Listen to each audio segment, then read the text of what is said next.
السلام عليكم ورحمة الله وبركاته.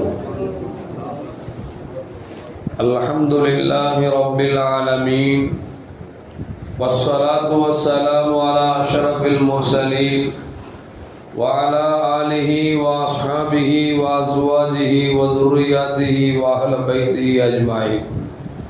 சங்கைக்கும் மேன்மைக்கும் உரிய பெரியோர்களே, சகோதரர்களே, எல்லாம் வல்ல அல்லாஹு ஜல்ல ஜலாலுஹு நாம் செய்யக்கூடிய எல்லா நற்காரியங்களையும் முகஸ்துதியின்றி இஹ்லாஸான முறையில் இறைவனுக்காக மட்டுமே செய்யப்பட்ட நல்வணக்கங்களில் நம் வணக்கங்களை அல்லாஹ் அங்கீகரித்துக் கொள்வானாக.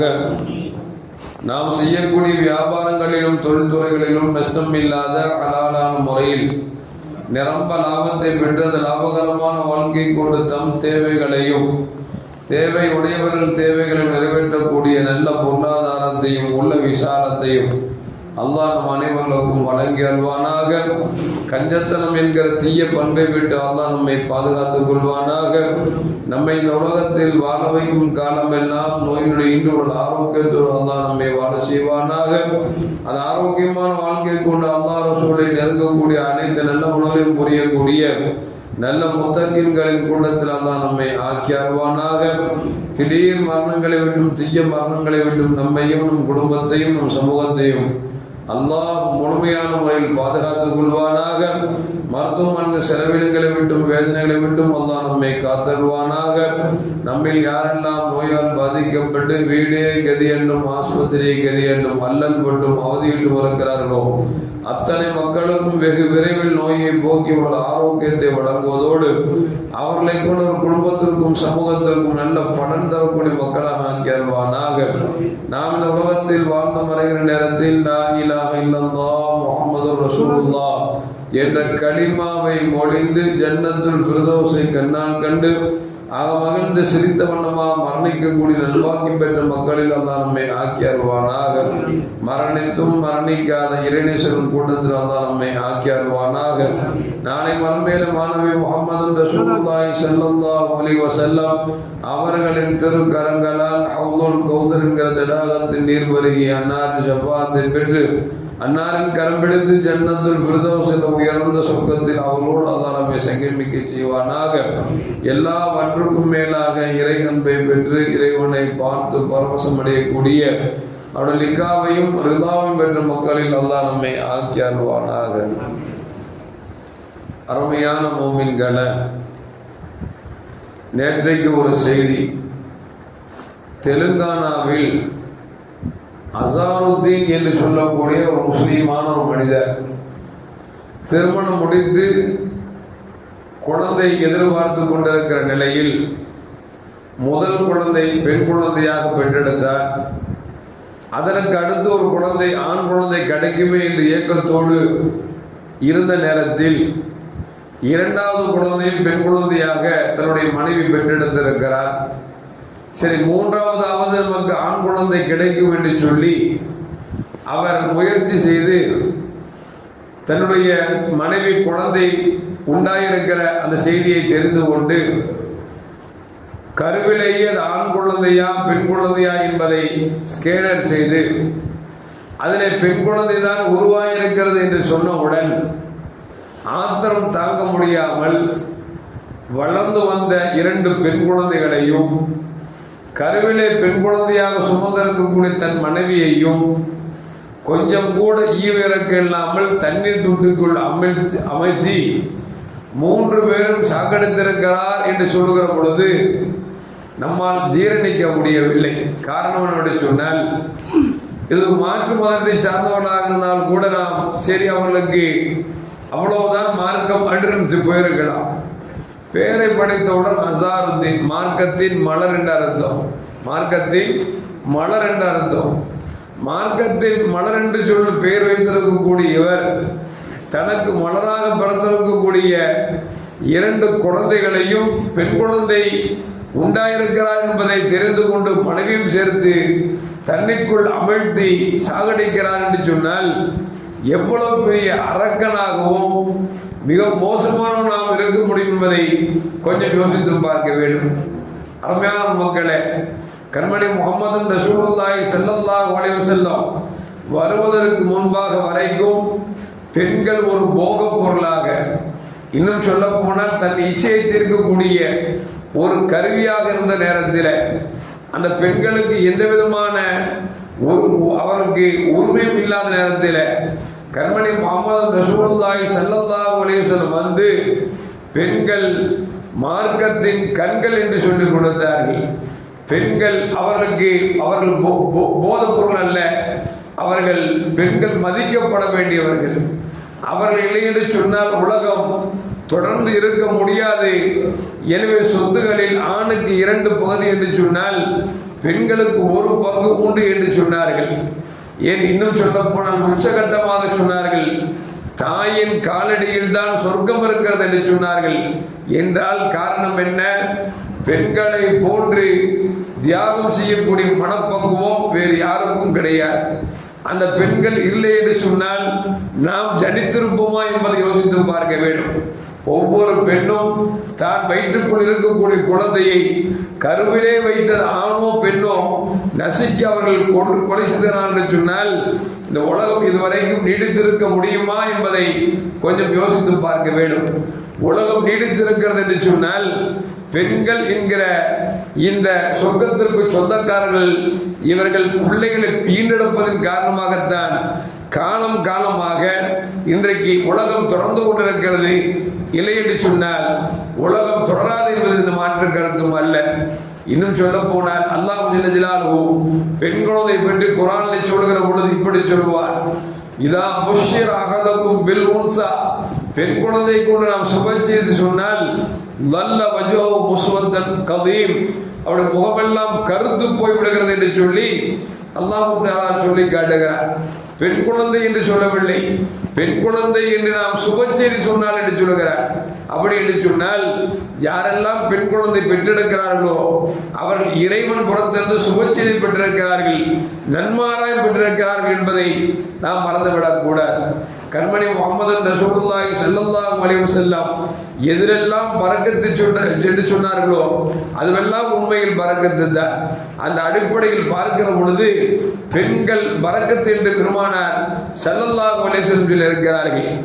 உண்மையில் அப்படித்தானே அந்த பெண்களோடு நாம் சேர்கிறோம். குழந்தை பெற்றெடுக்கிறார் என்று சொன்னால் அவள் தான் பரக்கத்தை தருகிறார். ஆண் குழந்தையோ பெண் குழந்தையோ அந்த குழந்தைகளை தருவது பெண்கள் என்கிற பொழுது உண்மையில் பெண்கள் பரக்கத் என்பதில் இந்த மாற்று கருத்தும் அல்ல. கண்மணி முஹம்மது ரசூலுல்லாஹி ஸல்லல்லாஹு அலைஹி வஸல்லம் சொன்னார்கள், எந்த மனிதருக்கு 3 பெண் குழந்தைகளோ அல்லது 3 சகோதரிகளோ இருந்து அவர்களை நல்ல விதத்தில் வளர்த்து உரித்த நேரத்தில் திருமணம் முடித்து கொடுத்தால் அவர்களும் நானும் சொர்க்கத்தில் இப்படி இருப்போம் என்று பெருமானார் ஸல்லல்லாஹு அவர்கள் 2 விரல்களை இணைத்து சொல்லுகிற பொழுது நானும் அந்த பெண் குழந்தையை பெற்றவரும் இப்படி இருப்போம் என்று பெருமானார் ஸல்லல்லாஹு சொன்னார்கள். ஒரு சஹாபி எழுந்து கேட்டார், யார சொல்லலாம் 2 பெண் குழந்தை பெற்றெடுத்தால் பெருமானார் ஸல்லல்லாஹு அப்பொழுதும் சொன்னார்கள், 2 பெண் குழந்தைகளோ அல்லது 2 சகோதரிகளோ இருந்து அவர்கள் வளர்க்கிற விதத்தில் வளர்த்து அவர்களுக்கு உரித்த நேரத்தில் திருமணம் முடித்து கொடுத்தால் அவரும் சொர்க்கத்தில் இருப்பார்கள் என்று நபிகள் நாயகம் ஸல்லல்லாஹு சொன்னார்கள். ஹதீஸ் அறிவிக்கக்கூடிய ராவி சொல்லுகிறார், ஒரு பெண் குழந்தை இருந்தாலுமா என்று கேட்டால் நபிகள் நாயகம் ஸல்லல்லாஹு ஆமாம் என்று சொல்லியிருப்பார்கள் என்று சொல்லி அறிவிக்கிற சஹாபி சொல்கிறார்கள் என்று சொன்னால், அருமையான மக்களே, ஒரு பெண் குழந்தையாக இருந்தாலும் 2 பெண் குழந்தையாக இருந்தாலும் 3 பெண் குழந்தையாக இருந்தாலும் சரி, அந்த பெண் குழந்தைகளை வளர்க்கிற விதத்தில் நல்லொழுக்க பிள்ளைகள் உள்ள பிள்ளையாக வளர்த்து உரித்த நேரத்தில் திருமணம் முடித்து கொடுத்தோம் என்று சொன்னால் அந்த பெற்றோர்கள் சொர்க்கத்திற்கு சொந்தக்காரர் என்பதை கண்மணி முஹம்மது ரசூலுல்லாஹி ஸல்லல்லாஹு சொல்லுகிறார்கள். இன்னொரு ஹதீஸில் பெருமானார் ஸல்லல்லாஹு இப்படி சொல்வார்கள், யார் 2 பெண் குழந்தையோ அல்லது 2 சகோதரிகளையோ 3 பெண் குழந்தையோ 3 சகோதரியோ இருந்து அவர்கள் நல்ல விதத்தில் வளர்த்து உரித்த நேரத்தில் திருமணம் முடித்து கொடுத்தால் அவர்கள் நரகம் செல்வதற்கு திரையாக இந்த பெண்கள் அமைகிறார்கள் என்பதையும் பெருமானார் ஸல்லல்லாஹு அவர்கள் சொல்லித் தருகிறார் என்று சொன்னால், அருமையான மக்களே, பெண் குழந்தை என்பது பரக்கத் என்பதில் எந்த மாற்று கருத்தும் அல்ல. ஆண் குழந்தை சில பேர் பார்த்தீங்கன்னா 4 பேர் 5 ஆம்பளை குழந்தை பெற்றிருப்பான்.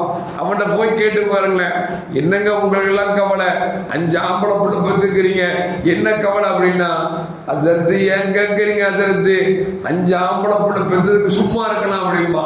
என்ன காரணம் அப்படின்னா, ஒண்ணு குழந்தைகளுடைய செயல்பாடு சரியில்லாது, இன்னொன்னு என்ன அப்படின்னா அவன் திருமணம் என்று வந்துவிட்டால் திருமணம் முடிச்சு நிச்சயமாக தனியா போயிருமானே தவிர தாய் இருக்கக்கூடிய குழந்தைகள் மிக மிக அரிதாக இருக்கிறது. ஆனால் பெண் குழந்தைகளை பொறுத்த வரைக்கும் திருமணம் முடித்து நாம் இன்னொரு வீட்டுக்கு அனுப்பினாலும் கூட கணவனோடு வாழுகிற பொழுதும் கூட நம்முடைய ரத்தத்தோடு கலந்து பெற்றோர்கள் நினைத்துக் கொண்டே வாழுகிறார்.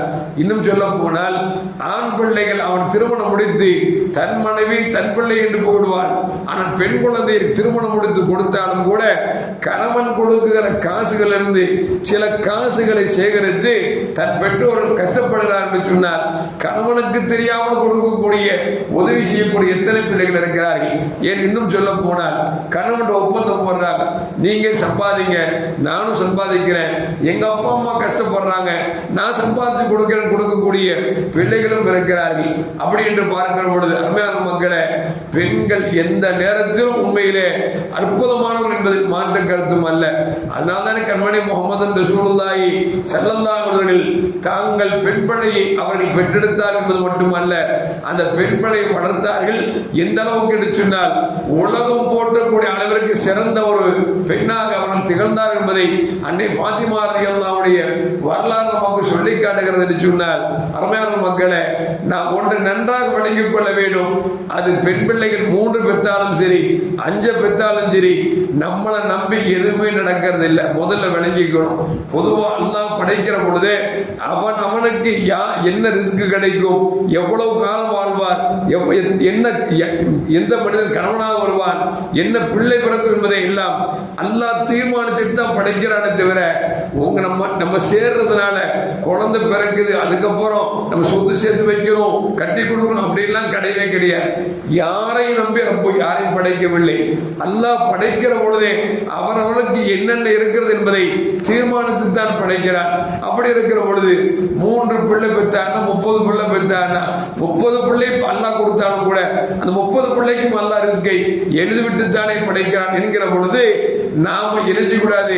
வறுமையை பயந்து நாம் பெண்களை பெற்றெடுத்து விட்டோம் என்கிற கவலையில் அவர்களை உதாசீனப்படுத்துவதோ அவர்களை அடிப்பதோ கேவலப்படுத்துவதோ இருக்கக்கூடாது. நம் சமூகத்தில் இன்னொரு கொடுமை என்ன அப்படின்னா, வீட்டில் ஒரு 2 ஆம்பளை பிள்ளை பிறந்திருப்பான், 2 பொட்டை பிள்ளை பிறந்திருக்கும். 2 ஆம்பளை பிள்ளையை பிரைவேட் ஸ்கூல்ல படிச்ச வைப்பான், 2 பொட்டை பிள்ளையை பார்த்தா கவர்மெண்ட் ஸ்கூல்ல படிக்க வைப்பான். என்ன அப்படின்னா, பொட்டை பிள்ளை அடுத்த வீட்டுக்கு போறது தானே, கார்பரேஷன்ல படிச்சா படிச்சுட்டு போகுது அப்படின்னு நினைக்கிறது. எனக்கு சிந்தனை என்ன அப்படின்னா, ஆம்பளை பிள்ளை நல்லா படிக்க வச்சா சம்பாதிச்சு காசு தருவோம் அப்படின்னு பொட்டை பிள்ளை படிக்க வச்சா இன்னொரு வீட்டுக்கு போற பிள்ளை நினைச்சிட்டு இருக்கிறோம். அங்கதான் நிறைய ஏமாறுகிறோம். ஏன்னு சொன்னால் என்ன ஆம்பளை பிள்ளை நீங்க கிராஜுவேட் படிக்க வச்சாலும் ஒரு கட்டத்தில் தோளுக்கு நிகராக வளர்ந்து விட்டார் சொன்னால் நம்மையே யார் என்று பார்க்கக்கூடிய கணம்பர் பார்க்கக்கூடியவன் தான் ஆண் மகனாக இருப்பான். நீங்க என்னதான் கார்பரேஷன் ஸ்கூல்ல படிக்க வச்சாலும் அது குப்பையே அல்லாலும் தன்னை ஈண்டெடுத்த பெற்றோர் என்கிற கருணை பார்வையோடு பார்க்கக்கூடியவர்கள் பெண் பிள்ளைகள் என்பதை மறந்துவிடக் கூடாது. எதற்கு சொல்லுவோம் சொன்னால் 2 பிள்ளைய ஆம்பளை பிள்ளை ஸ்கூல்ல படிக்க வைக்கிறோம், காசு இல்லை, அதனால பெண் பிள்ளை படிக்க வச்சா பிரச்சனை இல்லை. ஆம்பளை பிள்ளை நல்ல ஸ்கூல்ல படிக்க வைக்கணும், பொட்டை பிள்ளைய ஒரு சாதாரண ஸ்கூல்ல படிக்க வைக்க நினைச்சாவே இங்கேயே நம்ம பாவமான காரியத்தை செய்கிறோம் என்பதில் எந்த மாற்று கருத்தும் அல்ல. இன்னும் சில பேர் இந்த கார்பரேட் ஸ்கூல்ல படிக்க வச்சு படிச்சோம்னா அந்த காசை மிச்சம் பண்ணோம்னா அவளை கல்யாணம் முடிக்கிறதுக்கு வச்சுக்கலாம் நினைப்பார். ஆண்டு டாக்டர் விடுவாரு, அந்த காசு பிள்ளைங்க போயிடும், ஆஸ்பத்திரிக்கு போயிடும். எதுக்கும் சொல்ல வரேன்னா, நம்ம சிந்தனை தெளிவாக இருக்க வேண்டும். அது ஆண் குழந்தையாக இருந்தாலும் பெண் குழந்தையாக இருந்தாலும் இது இறைவன் கொடுத்தது. இறைவன் என்னை நம்பி படைக்கவில்லை. அந்த குழந்தைகளுக்கு இந்த எல்லாம் எழுதிவிட்டார். ஒன்று என் முயற்சியை கொண்டு அந்த குழந்தைகளை அல்லாஹ் கரையேற்றுவான். இல்லை என்று சொன்னால் நான் இருந்தாலும் இல்லாவிட்டாலும் அந்த பிள்ளைகளுக்கு என்கிற வாழ்க்கையை அல்லாஹ் கொடுக்கத்தான் போகிறான்.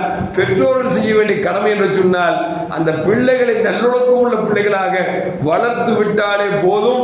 அந்த குழந்தைகளுக்கு அது கணவன் மாப்பிள்ளை வருவதாக இருந்தாலும் சரி, சொத்து வருவதாக இருந்தாலும் சரி, ரப்பு அவன் புறத்திலிருந்து அறியாமல் கொடுப்பான் என்பதில் எந்த மாற்று கருத்தும் அல்ல என்பதை நாம் விளங்கிக் கொள்ள வேண்டும். எல்லாம் வல்ல அல்லாஹ் ஜல்லல்லாஹு பெருமானார் ஸல்லல்லாஹு அலைஹி வஸல்லம் பெண் பிள்ளைகளை எந்த அளவுக்கு உயர்ந்த பார்வை பார்த்து உன்னதமான பிள்ளைகளாக வளர்த்தார்களோ அதுவோடு பிள்ளைகளை வளர்க்கக்கூடிய நல்ல பெற்றோர்களாக அல்லாஹ் நம்மை ஆக்குவதோடு நாளை ஜன்னத்துல் ஃபிர்தௌஸ் என்ற உயர்ந்த சொர்க்கத்தையும் பெறக்கூடிய மக்களின் கூட்டத்தில் அல்லாஹ் நம்மை ஆக்கி அருள்வானாக. அஸ்ஸலாமு அலைக்கும் வரஹ்மத்துல்லாஹி வபரகாத்துஹு. ஸல்லல்லாஹு அலா முஹம்மத் ஸல்லல்லாஹு அலைஹி வஸல்லம். ஸல்லல்லாஹு அலா முஹம்மத் ஸல்லல்லாஹு அலைஹி வஸல்லம். ஸல்லல்லாஹு